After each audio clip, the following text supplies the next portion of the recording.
I guess when I start thinking of myself, mostly the word that comes to mind is what a coward that I found myself to be when I look at the situation and what I allowed myself and where I allowed myself to go.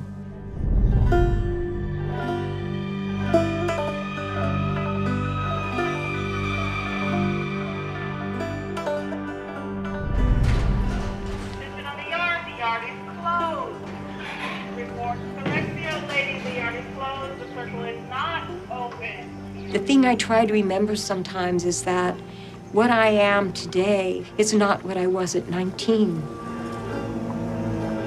It all seemed so very simple in the beginning.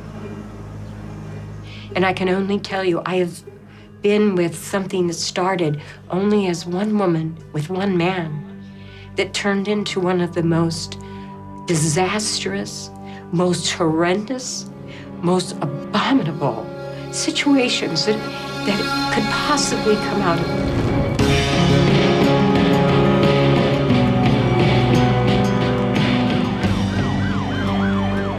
The story of Charles Manson and his family is one of the most bizarre tales in Los Angeles history, a horrible sequence of events that stunned the city and shocked the world. It was Friday, August 9th, 1969. After Sharon Tate, her unborn child, and 4 friends were brutally murdered at the Tate home in Benedict Canyon. The following night, there was another bloody stabbing and 2 more victims, Lino and Rosemary LaBianca. For several months, police were puzzled and confused, but later that year, Charles Manson was arrested, along with a family of drug-crazed followers. Manson seemed to have an indescribable power over his families. Members saw him as the modern-day messiah. Susan Atkins, Patricia Krenwinkel, and Leslie Van Houten were 3 of Charlie's girls, 3 who killed for him. They seemed to do so only out of mindless devotion to their leader.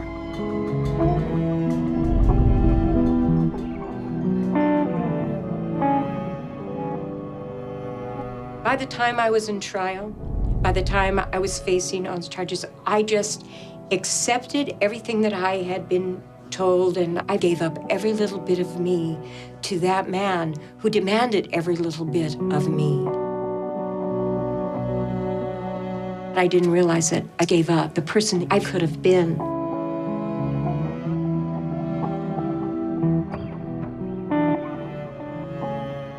And it was easy to accept because to not accept this meant I had to start the discovery of how I got here.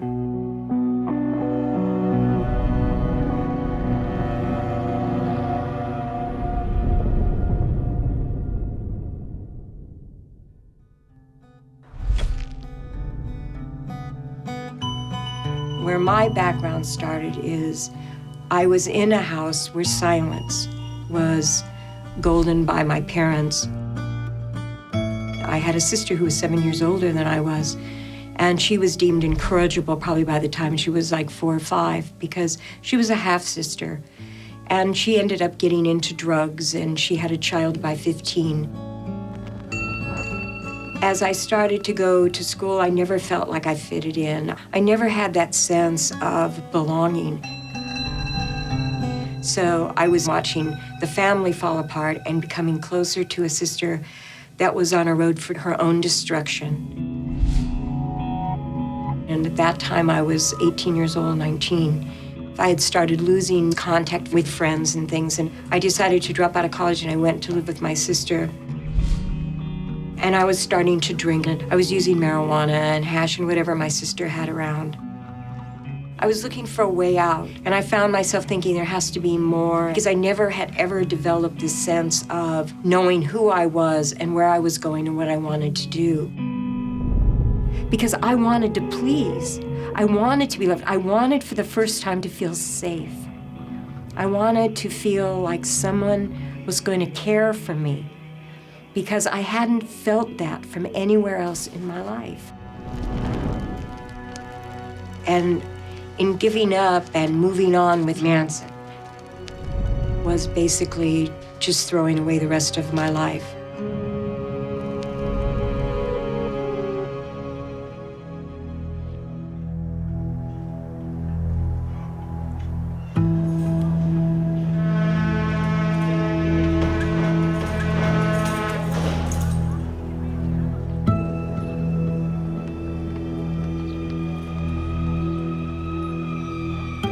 At 23, I ended up on death row.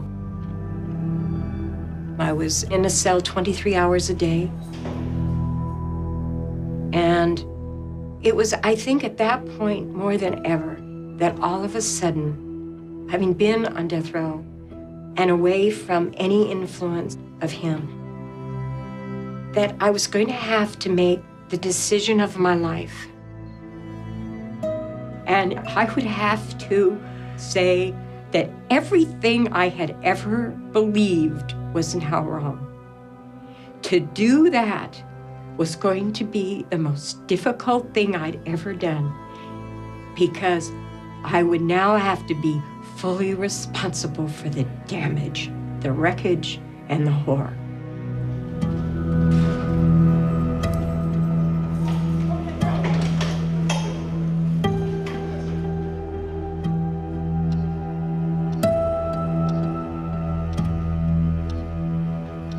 It is countless how many lives were shattered by the path of destruction that I was a part of.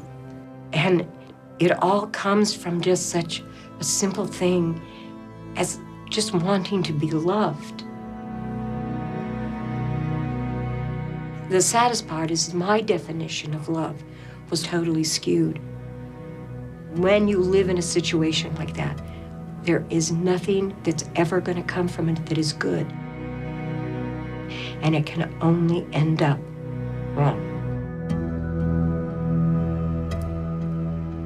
And that is how I've looked at my life. It is broken beyond repair. But there's something that comes with that little bit that says every day, okay, I did that, but why did I do that? And it's pulling apart this enmeshed garbage, pulling apart who am I, who is he, where am I in this? And then recreating the person. And there is a freedom in that, to finally recreate that today I am who I choose to be. I take responsibility every day for every word I say, what I believe, what I do. I am who I am today, because I have fought desperately for everything that I am, for those beliefs, for it doesn't matter whether my politics, whatever it may be, they're mine now. They're mine because I have weighed them, I have looked at them, and I have listened, but no one tells me that this is what I must take or accept. These are my choices. I learned choice. I learned choice at the most horrific cost.